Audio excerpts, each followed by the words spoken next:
असा कोरडा होऊस तर सरकारमध्ये असणाऱ्या सर्व नेत्यांनी जाहीर केलं होतं की आम्ही 7-12 कोरा कोरा कोरा करू, पण ती फक्त घोषणाच राहिली. त्याच्यावर काय झालेलं आपण सगळ्यांनी बघितलेलं नाही. त्याच्याच बरोबर आपण जर बघितलं तर भावांतर योजना आम्ही आणू असं सरकारने सांगितलं होतं. त्याबद्दल सुद्धा गजनीप्रमाणे ते विसरलेले आहेत.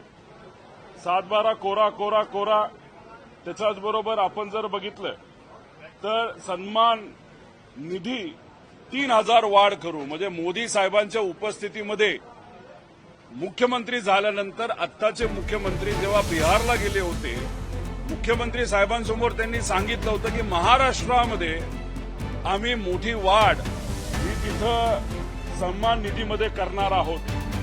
शेतकऱ्यांची कर्जमाफी, पीक विमा, अतिवृष्टी भरपाई. आता सुद्धा आपण जर बघितलं तर 1,80,000 हेक्टर जमीन शेतकऱ्याची नुकसानग्रस्त झालेली आहे. पण तुम्ही निधी कसा देणार आहात, मदत कशी करणार आहात, हे सुद्धा सरकारने अजूनपर्यंत सांगितलेलं नाही. काही दिवसांपूर्वी बच्चू कडूंनी शेतकऱ्यांच्या हितासाठी आंदोलन केलं होतं. आंदोलन सोडताना सरकारने सांगितलं होतं 15 दिवसामध्ये आम्ही समिती फॉर्म करू. आज 16वा दिवस आहे, पण जसं गजनी विसरतो तसं हे सरकार विसरून गेलं की आपल्याला समिती करायची होती शेतकऱ्याच्या हितासाठी.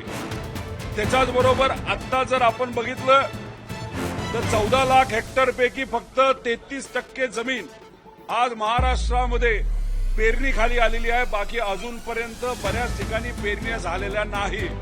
ही माहिती तुमच्याकडनं आल्यानंतर तुम्ही त्या बाबतीत काय केलं आहे असा सुद्धा प्रश्न त्या ठिकाणी आम्हाला सगळ्यांना पडतो. त्याच्याच बरोबर शेतकऱ्याला आम्ही पानंद रस्ते देऊ. त्याच्याच बरोबर मनरेगा कामांचा निधी हा रोखला आहे. त्याच्याच बरोबर शेतीला आम्ही दिवसा वीज देऊ. अशा बरेच काही घोषणा इलेक्शनच्या काळामध्ये या सरकारने केल्या होत्या. आणि गजनीप्रमाणे हा जो विसरबोळा आणि बोंगळा कारभार आहे या सरकारचा, याच्यामध्ये शेतकऱ्याला हे सरकार विसरलेलं आहे. शेतकऱ्यांच्या मुलांना सरकार विसरलेलं आहे, महिलांना विसरलेलं आहे, माता भगिनींना विसरलेलं आहे. त्यामुळे ह्या सरकारला काय पडलंय तर फक्त राजकारण करायचं पडलेलं आहे. शेतकऱ्यांचं हित कुठेही त्यांच्या मनामध्ये नाही, हे कुठेतरी आज सिद्ध होतं.